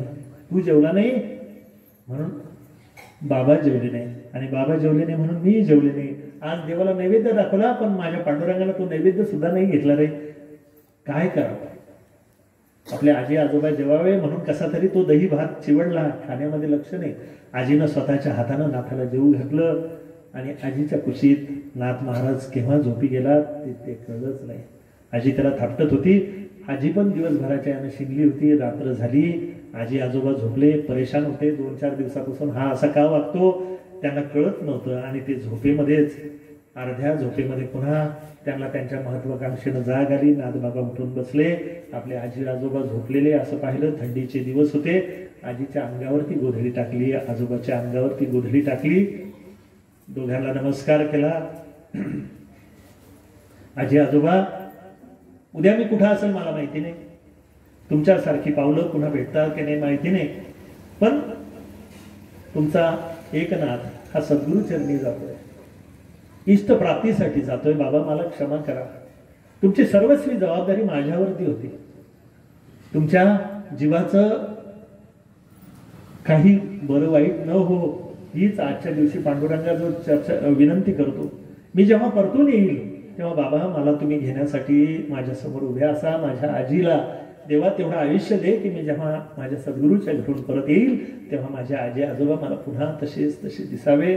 असं म्हणून नाथ महाराज कितीतरी वेळ तिथे घोटाळले. आपल्या देवघरामध्ये गेले, देवाला नमस्कार केला, देवाला विनंती केली की बाबा माझ्या आजी आजोबाकडे लक्ष दे बरं. माझा तूच ज्यांचा कोणी नाही ना त्यांचा देव आहे, तू त्यांच्याकडे लक्ष दे. माझ्या आजी आजोबा थकले आता, पण काय करू, मला माझ्या इष्ट प्राप्तीसाठी जावं लागेल, इतरांचं कल्याण करण्यासाठी मला त्याग करावाच लागेल. असं म्हणून एकनाथ महाराजांनी पुन्हा पुन्हा आजी आजोबाला नमस्कार केला. 2-3 दिवसाचे थकलेले आजी आजोबा निवांत झोपी गेले होते. त्यांना काय माहिती की त्यांच्या झोपेला त्यांना किती नागवलं जाणार आहे, त्यांच्या आयुष्याचा अनमोल हिरा असा निघून जाणार आहे. बराच वेळ नाथ महाराज तिथे घोटाळले, पुन्हा सावध झाले, वाड्याला नमस्कार केला, आजूबाजूला फिरले. ज्या गाईचं दूध पिऊन मोठे झाले त्या गाईच्या गोठ्यामध्ये आले. तिला सांगितले, तांबू उद्यापासून तुला चारा पाणी टाकण्यासाठी मी इथं असणार नाही, गावभर हुंदडत जाऊ नको, माझे आजोबा म्हातारे झाले, कुठं तुला पाहत फिरशील, शहाण्या गाईसारखी घरी लवकर येत जा आणि त्यांना भरपूर दूध देत जा. असं म्हणून तिच्या भोवती गेलं. गाईनं त्या बाळाला चाटलं. मुखाजीव असतो त्यालाही भावना कळतात, पण तिला तेही कळत होतं की हा चालला कैवल्य प्राप्तीसाठी. गाईला 3 प्रदक्षिणा मारल्या, गाईला 2दा नमस्कार केला तो आपल्या आईला, आपल्या वडिलाला, आणि 3रा नमस्कार गाईला 3 प्रदक्षिणा मारल्या, 3 नमस्कार केले. गावातून बाहेर आले, गंगेच्या काठी थोडेसे रेंगाळले, गंगेचं पाणी शिरोधारी केलं. अजून सूर्योदय व्हायचा होता, पण सकाळचं अर्ध्या रात्रीच नारायणाला दिलं. सांगितलं, नारायणा माझ्या कुळावरती तुझी कृपा आहे, ती अशीच अखंड राहू दे, माझ्या आजी आजोबाच्या आयुष्यामध्ये कधीही अंधार येऊ देऊ नको. असं म्हणून ते पैठणच्या वेशीच्या बाहेर पडले. तोपर्यंत पाय रेंगाळले होते. जसे ही पैठणच्या वेशीच्या बाहेर पडले, पायाला प्रचंड गती आली आणि धावतच सुटले. आता कुणीतरी मला येईल, पाठीमागं पकडून पुन्हा मला घरी घेऊन जातील, या भावनेनं 60 मैलाचं अंतर रात्रभर धावत धावत धावत हे एवढंच लेकरू पळत पळत चाललं होतं.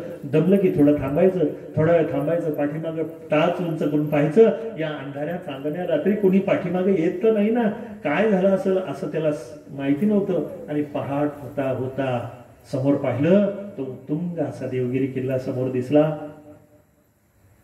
आपले सद्गुरू आता जवळ आले, आपण त्यांच्या कक्षेमध्ये चाललो असं त्यांना वाटत चाललं.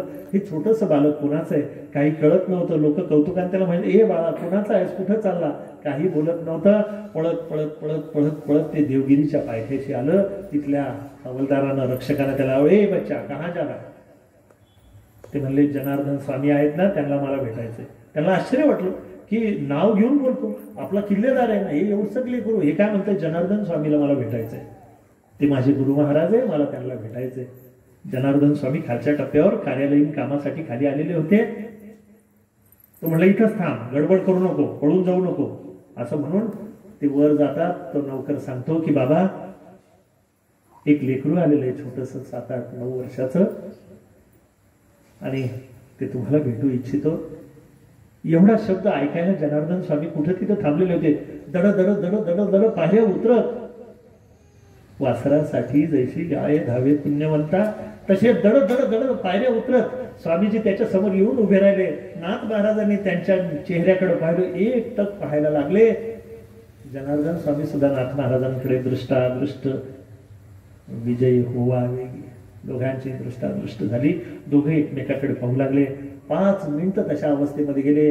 या मोठ्या डोळ्याच्या, टपोऱ्या डोळ्याच्या, प्राज्ञ, सुशील आणि जन्मताच ज्ञानी असणाऱ्या नाथ महाराजांकडे त्यांचे परात्पर सद्गुरू, जन्मजन्मांतरीचे सद्गुरू जनार्दन स्वामी पाहत होते. नाथ महाराजांच्या विवेकाला जाग येते. संत तेथे विवेक जागा होतो. अरे, सद्गुरूच्या डोळ्यात डोळे घालून पाहायचं असतं का? सद्गुरूच्या पायाकडे पाहायचं असतं. डोळ्यावरून नजर हळू हळू हळू हळू पायाजवळ आली. आता पायापाशी स्थिर झाली. जनार्दन स्वामी खाली उतरले आणि या लहानग्या लेकराला कड्यावरती उतरून घेतले. म्हणले, नाथा, किती उशीर केला रे बाळा, किती जन्मजन्मी तुझी वाट पाहतो. या जन्मी वाट पाहायला लावलीस. 9 वर्ष झाले रे बाळा. ज्या दिवशी तू जन्माला आला, तुझे पदचिन्ह ज्या दिवशी तुझ्या मायेच्या कुशीमध्ये लागले, त्या दिवसापासून वाट पाहतोय रे बाळा. 9 वर्ष होऊन गेले, आज आलास का? नाथ महाराजांना आश्चर्य वाटलं. अरे, माझं नाव तुम्हाला माहितीये? अरे, तुझं नावच काय? तुझं अख्खं कुळ मला माहितीये. तू किती जन्मामध्ये काय काय होता आणि तू मूळचा कोण हे सुद्धा माहितीये. पण आज मी तुला सांगणार नाही, चल. असं म्हणून नाथ महाराजांच्या कड्यावर तो म्हणजे थोडासा भांबावला. नाथ महाराजांच्या ओशाळल्यागत झाला की आपण गुरूंच्या कड्यावरती बसलो. मग जनार्दन स्वामींच्या ते लक्षात आलं. जनार्दन स्वामींनी त्याला खाली उतरवलं आणि नाथांनी आपलं बोट सद्गुरूच्या हातात देऊन दिलं. आयुष्यामध्ये ही फार महत्वाची गोष्ट आहे. सद्गुरूचा हात धरायचा प्रयत्न करू नका. लोक बरेचसे म्हणतील की आपण सद्गुरूचा हात धरावा. नाही, आपण सद्गुरूचा हात धरायचा प्रयत्न करू नका. कारण कुठल्या मोहानं आपण तो सद्गुरूचा हात सोडून देऊ माहिती नाही. पण आपला हात त्यांच्या हातामध्ये देऊन द्या. ते कदाकाळी आपला हात सोडणार नाही. जन्मजन्मांतरी आपल्याला सोडणार नाही. जन्म घेताना आई सोबत असते, पण मरताना सद्गुरू सोबत असतात, एवढं विसरू नका. किती मोठा करोडपती अब्जाधीश मनुष्य असेल तर मरताना किती मोठे मोठे डॉक्टर आणले असतील, घरामधले सगळे नातेवाईक ओळीनं उभे राहिले असतील, तर मरताना कोण नसतं? फक्त दुसरी आई असते, ती म्हणजे सद्गुरू. नाथांनी आपला हात जनार्दन स्वामींच्या हातामध्ये दिला. वर जगडावरती घेऊन गेले. गुरु आईंच्या स्वाधीन केलं. म्हणले, अगं, तुझं लेकरू आलं बरं का. जणू काही गुरुमाईला माहितीच होतं सगळं. स्वामींनी आधी सांगून ठेवलं होतं का माहिती नाही. आणि तिनं लगेच त्याला म्हटले, बाळा, किती शिरलास रे, पायामध्ये किती काटे मोडले, कपडे फाटले बाळा, चल स्नान घालते. कितीतरी दिवसानंतर आज नाथ महाराजांना एका वेगळ्या व्यक्तीनं स्नान घालायला सुरुवात केली. आणि ती व्यक्ती होती गुरुआई. आपल्या आईचा स्पर्श नाथाला कधी झाला नसल, पण गुरुमातेचा स्पर्श झाला. तो पवित्र स्पर्श नाथांना असं वाटलं की माझी आई साक्षात मला स्नान घालते. गंगेमध्ये स्नान करणाऱ्या नाथाला आपल्या गुरुमातेच्या हातून स्नान झालं. स्नानानंतर देवाला नैवेद्य झाला. नाथबाबांना स्वतःच्या हातानं जनार्दन स्वामी आणि गुरुमाता दोघांनी भरवलं. नाथांचे डोळे भरून आले आणि काय बोलावं त्याला सुचत नव्हतं. पोट भरत होतं पण मन भरत नव्हतं. भोजनानंतर दोघं निवांत चर्चेसाठी बसले आणि त्यामध्ये नाथांनी आपली जिज्ञासा प्रगट केली की बाबा, तुम्हाला मी शरण आलो. माझे सद्गुरू तुम्ही आहात.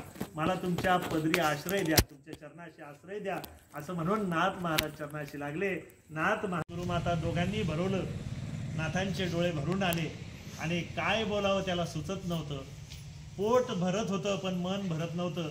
भोजनानंतर दोघं निवांत चर्चेसाठी बसले आणि त्यामध्ये नाथांनी आपली जिज्ञासा प्रगट केली की बाबा, तुम्हाला मी शरण आलो. माझे सद्गुरू तुम्ही आहात. मला तुमच्या पदरी आश्रय द्या, तुमच्या चरणाशी आश्रय द्या. असं म्हणून नाथ महाराज चरणाशी लागले. नाथ महाराज स्वीकार सद्गुरू जनार्दन स्वामीने केला आणि त्या दिवसापासून एका जनार्दनी हा शब्द रुजू झाला. चला, आज नाथांच्या सद्गुरू गृही आपण गेलो होतो. उद्यापासून नाथांच्या साधनेला सुरुवात होते. उद्या बरोबर 8:15 वाजता आपण या स्थळी हजर होऊ आणि उद्याच्या दिवसापासून नाथ चरित्रांच्या विविध लीला, ज्याच्यामध्ये साधकनाथ, गृहस्थाश्रमी नाथ आणि संत श्री एकनाथ, शांतीब्रह्म श्री एकनाथ, लेखक, कवी, भाष्यकार, शास्त्रकार, भागवतकार श्री एकनाथ महाराज या नाथ महाराजांच्या वेगवेगळ्या पैलूचा अभ्यास, त्यांचं दर्शन करण्याचा प्रयास आपण करणार आहे. खरं सांगू, नाथ महाराजांचं चरित्र एवढं मोठं आहे की माझ्यासारख्या सामान्य माणसाला त्याला पूर्णपणे न्याय देता येणं शक्य नाही. परंतु ज्ञानेश्वरीमध्ये एक ओवी येते की बालक बोबडा बोली की विचकी करून पावली, चोज करून मावली रिझवी जेव्हा. बोबडं बोलणाऱ्या बालकाला जसं फारसं बोलता येत नसतं, पण आईबाप त्याचं कौतुक करून घेतात. त्याप्रमाणे माझे हे बोबडे बोल आपण नीट स्मरण करून घेऊ. आणि काय सांगता येतं, एखाद्या समर्थ व्यक्तीच्या मुखातून तुम्हाला कधी काळी पुन्हा नाथचरित्र ऐकायला मिळेलच.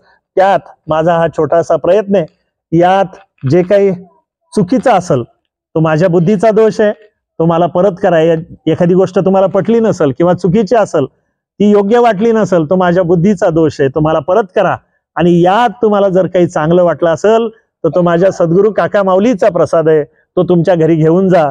निश्चितच तो तुमच्या जीवनामध्ये आनंद व्यक्त करील. आजची झालेली सेवा ही सद्गुरू चरणी अर्पण करतो. आणि आजचा दुसऱ्या दिवसाचा सद्गुरू मिलनापर्यंतचा कथाभाग आज आपण श्री नाथ महाराजांच्या चरणी, श्री गजानन महाराजांच्या, पांडुरंग रुक्माईच्या, साईबाबांच्या आणि सद्गुरू नाना काकांच्या चरणी ठेवूया. आणि उद्या बरोबर नाथ महाराजांच्या साधक अवस्थेला आपण वंदन करण्यासाठी पुन्हा येऊया.